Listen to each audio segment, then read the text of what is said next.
Hi everyone. Hopefully you can see me here. We're going to move the camera later so you can see all of the interactions that I want you to notice. So just to be sure that I'm on screen, I'm going to hunch down like a weirdo. We are going to look at some charged objects. Typically in class, we do this activity the very first thing in this unit. You might benefit now by going through the slides first that talk about charge, where charge comes from, and then coming to this. But typically we do use this as an exploration into how we know that electric charge exists in the forms that it does in nature. What we're going to do to investigate this, the most important tool we have is this clear Scotch tape. You probably have some of this at home. It doesn't have to be in a nice desk holder that you stole from your office before the university kicked you out. It can just be a regular plastic, disposable piece of Scotch tape. This is 3M green Scotch tape, and that's important later. We'll talk about how things might be different depending on the brand of Scotch tape that you have. What we're going to investigate really, if you've ever tried to wrap a present, right, and you pull off a big piece of tape, or if you're my 4-year-old daughter, you do this all the time. You have a big piece of tape and then it does this, right? It sticks to your hand. This is not the sticky side. This is the sticky side here. The non-sticky side is actually stuck to my hand. I can take it off my finger and it kind of hovers next to my skin. Now it got attached to that, right? And it's actually sticking to my hand. Now it's all gone. But that interaction of the tape kind of shrinking in on itself is a charge interaction. We're going to investigate that in a more controlled manner. So what I'd like you to do, if you want to go along and follow along at home, is you're going to pull off a piece of tape that's too small.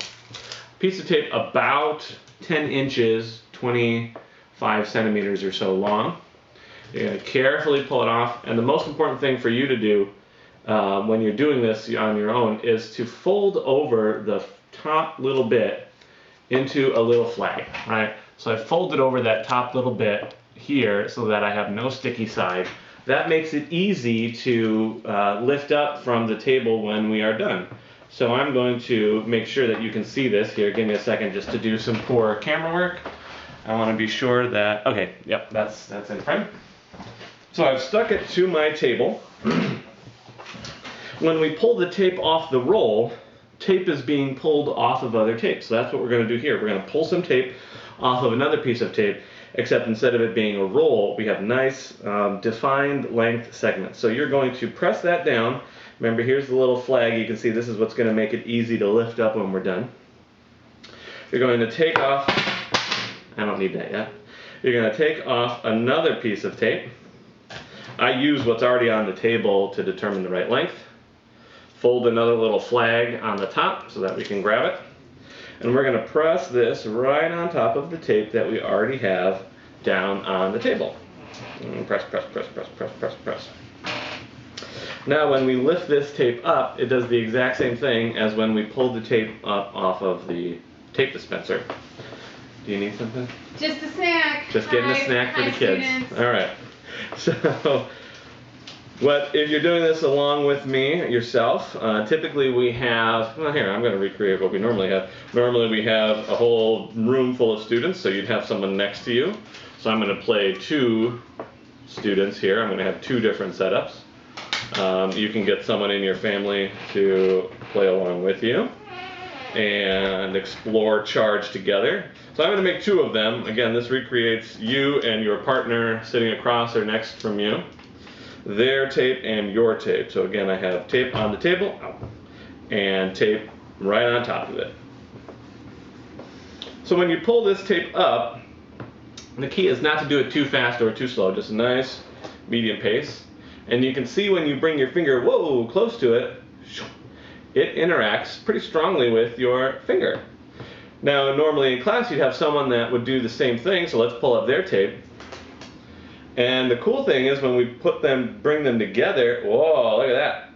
These tapes are individually attracted to my finger.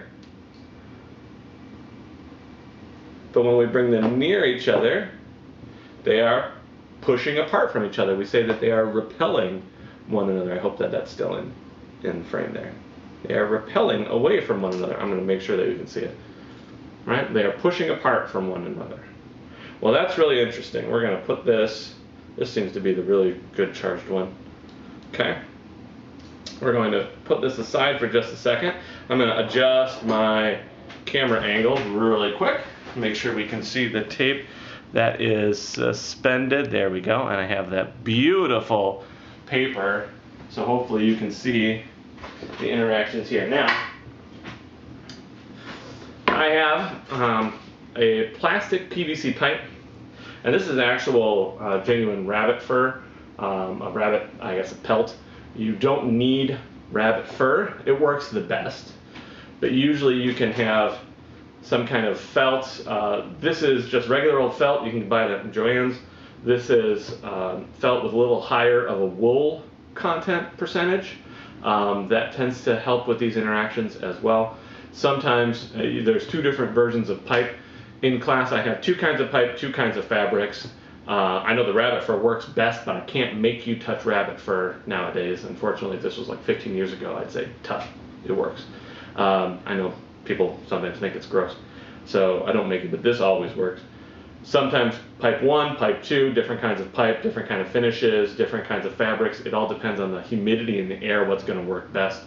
So typically in class I make sure you have a good combination. But when you stroke the pipe through, here I'm using the one with the wool content, you can see we have a very strong attraction interaction with that tape. So I have a nice strong attraction. Notice I am doing something to this rod in order to make it have a nice strong interaction. That interaction is a bit stronger than my finger. We see my finger has to be a lot closer to have the tape move. This rod doesn't have to be as close to have a strong interaction from that tape.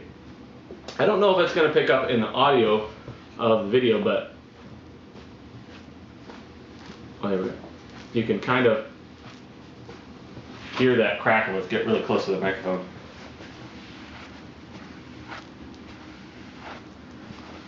I have no idea if this crackle is coming through on the microphone, but you can imagine that crackle, that same crackle you get when you slide across your car seat in the winter. Look how strong this interaction is. I don't have to be anywhere nearly as close, and I can really interact with that tape and let it attract. That same crackle, like I was saying, that you get sliding across your car seat in the winter when you're getting out of your car, crackle, crackle, crackle, crackle. You have a metal car frame door, you get that zap. It's the same interaction here. Now, before I do the next one, because sometimes the next one doesn't work as well, I'm going to, I'll say, recharge my tape. So I am going to put the tape back down, pull it up nice and easy. I'm going to put it on this little suspension right here, and my other, here we go, materials I have a glass rod. It's actually just a thermometer, and I have a plastic bag. I'm going to make a cheap deli glove here, and I'm going to pull this glass rod through the plastic bag. I hate the way that this feels, but I do it for you. Every year in class, students usually get a big kick out of how much excruciating discomfort I'm in. But I hate the way that this feels. Woo! So you are pulling this glass rod, you're grasping it firmly with the plastic bag, and you are just sliding on this glass rod. Some people don't mind the sensation at all. I can't stand it. But the important thing is, I do this a few times, and then we can see, if I charge it up a little bit more, I can see just ever so slightly that I am pushing that tape away.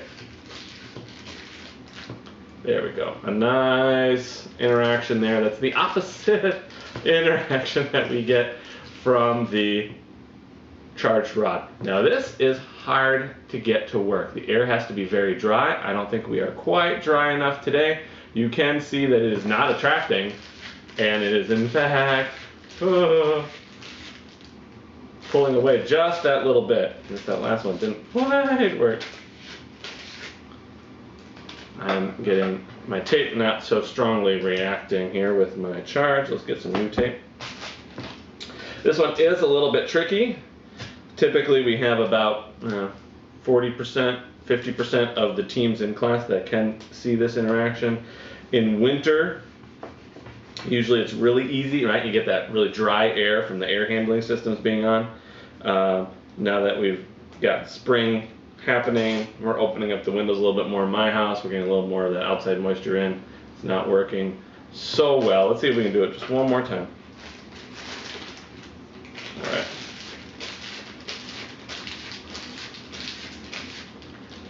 Saran wrap usually works best. It's a good thing I'm in my kitchen. I can just grab some saran wrap. I find that Saran brand wrap. This even worse.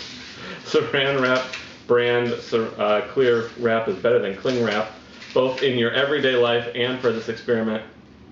Not getting it to work. There we go. Oh, there we go. That's what we were trying to show you. Sometimes the plastic bags work. Again, different brands of plastic bags work better. This cling wrap really does not feel good. You can probably hear it. It's that feeling of that sound that I do not like. And we have it pushing away. Important thing to notice here, nothing changed about the tape. The tape is the same tape that was attracted to this plastic rod, still is pushed away by this glass rod. Not so much because I actually touched this, that changed it. Is pushed away by this glass rod when we charged it up. We saw that repulsion. Just a little bit. We did see a good one. It's kind of tricky to get to work. We know that charge is conserved. We know this because what makes up the charges that we're moving around is an individual atom that has positive protons in the nucleus, negative electrons orbiting around it. The electrons are what we can move easily with interactions like rubbing a pipe on some felt. That means that whenever I add a negative charge to an object, I took away that negative charge from somewhere else. Charge is conserved. I can't create charge or destroy charge. This can be shown with our tape experiment again, because I can make two tapes. Just a few more quick things to show you. I'm going to make two tapes that are sandwiched on top of each other. Really quick like. So here's two. Hopefully this will work. I'm going kind of fast because I don't want to eat up all of your time. And I'm going to take these two and make this again. And if we slow down and think about the interactions that we observed doing the following little mini experiment, so I've got now three tapes stacked up on the table and then two more on top. I've done it twice, you only need to do it once. Here we've got a big piece of tape. I've pulled up the middle tape, so now I have just two tapes stuck together, and I'm going to tap them a little bit so that we see that they aren't interacting with my finger whatsoever. I pulled them apart, and now I have a positive and a negative piece of tape. So if I, oops, that's no good. They're both attracted to my finger, but we'll see when I do my rabbit fur, I am pushing away on one and attracting another. So this same charged object will interact with one charge and the other charge oppositely. So they were uncharged to begin with when they were together. When I pulled them apart, I made one positive and one negative. Really, I should say I made one negative at the cost of removing those negative charges from the other, leaving it positive. This is a negatively charged rod. That tape has to be negative because I am pushing it away. This tape has to be positive because I am attracting it. We know that opposite charges attract each other. Similar charges repel each other. Charge is conserved. We can see that with the tape. We could do that with another piece of double tape. So again, if you have a partner, have them make a double tape, pull it apart, and I see that I've got some pairs. This one will repel away. The other one will attract. This one will attract. Whoops. And this one will repel away. Hopefully we're getting that all on camera. So I have two sets of positive and negative charges that came each from one uncharged object. So I am not creating charge when I make something negatively charged. I am removing that negative charge from something else, putting it on my now negative object. That leaves an absence of negative charges somewhere else, which is usually what we call a positively charged object. One last thing I want to show you. so that I can describe it in another video, is I have a piece of thread. This is just regular old thread, and I'm hoping this will show up. That's why I have this background here. Hopefully it will be seen.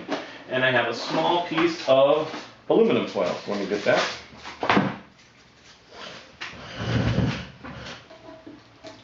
First thing we're going to do is we're going to take one of these tapes and suspend it. This is now uncharged because I can put my finger near it and nothing happens. I'm going to take this other object, which is a tiny square of aluminum foil. I'm going to make a little ball. All I'm going to do is I'm going to take a piece of thread and I'm wrapping my aluminum foil around it just by scrunching it so the thread's inside this little scrunched up sphere. And I have this dangling little sphere of aluminum now. And then I can take it and just ever so gently suspend it by wrapping it around this little thing. So I have this little dangling aluminum thread. I want to make sure that we can see both of those on the video. Oh, if I just move it over a little bit. Right, hopefully you can see, and hopefully it's not obscured when I sit in front of it. I have this little metal sphere, and I have this now plasticky kind of tape. This little demonstration shows the differences between the types of materials that we commonly have. This plasticky tape is called an insulator. This metal sphere is a conductor. Conductors allow charges to move freely because of their construction with atoms put together. When they are put together into a piece of solid conducting material, typically a metal, there are excess electrons that aren't needed to form those bonds between atoms, and those electrons kind of have nowhere to go and they're hanging out on the surface of the metal. Plasticky materials like this tape, other things like rubber or wood, have long, complex, large molecules. I suppose they're not all long. This is kind of a long molecule, I believe. Other molecules are just big. Of many atoms put together, there are no excess electrons. So when I have charge on an insulator, it is not free to move. It's not that insulators can't have charge and conductors can have charge. It's that conductors can move charge around easily. Insulators cannot move charge around easily. So when I have now my charged rod, charge it up, we're going to notice that I can attract my tape even though it's neutral. I can attract that tape and it can touch the rod and nothing happens. What we just saw was my conductor touches my rod, and then after it touches my rod, you see you can make it dance around and it won't go. It kind of comes back and acquires more charge. And so if it's doing this, it's actually losing charge as it's there. So interesting. It is losing charge every time it leaves, goes away. Losing charge probably to the moisture in the atmosphere. Comes back once it touches my, I think it's the thread that's causing the problem. Once it touches the rod, it bounces away because it has that repulsion there. It has the same charge. So the charge was able to go from the rod, easily move onto the conductor, then distribute itself in such a way that this conductor now has the same charge and it bounces away and it is repelled. So that bouncing away is because this now acquired charge, woo, there we go, that the rod had. The rod still has that charge, and that repulsion is because they are similarly charged. This rod will attract that tape, even though it's neutral. It will attract that tape, but we notice that even though it's neutral, it says, there we go, let's neutralize that tape. It will attract that tape, but after it touches, nothing exciting happens like with the plastic. It's attracted, and because it's an insulator and that charge doesn't easily move onto the tape, it doesn't bounce away like the conducting sphere does. I'll post another video where I'll draw a few diagrams of what's occurring. I wanted to be sure that we saw it live happening, so that video makes a bit more sense. So the big takeaways from this is that there are two types of charge, positive and negative charges. The negative charges from the electrons of atoms are the ones that we can easily move around. Even when we're doing the tape, we are actually breaking long molecules. We're not moving single electrons. We're breaking long molecules so that they have a net total charge that's more negatives than positives due to the configuration of those atoms in those molecules. The negative charges are easy to move around onto things like conductors. When I do this, this is putting excess electrons on this rod. Look, we can see it attracting to the thread. I don't know if you can see that in the video, but it just made the thread pop up. I have excess electrons on this rod that I can put on my conducting sphere. I can't easily put them on the tape. Opposite charges attract, similar charges repel. Some things that we already probably were aware of, but now we can actually use them to describe these little interactions that we've already noticed every day. This little thread strand is the exact same thing that happens when we have, if you've ever seen people's hair stand up, when you take off a sweater, you're acquiring charge and that charge gets away. It might be attracted to your sweater after you take that off because of the charge separation that occurs by pulling the sweater over your head.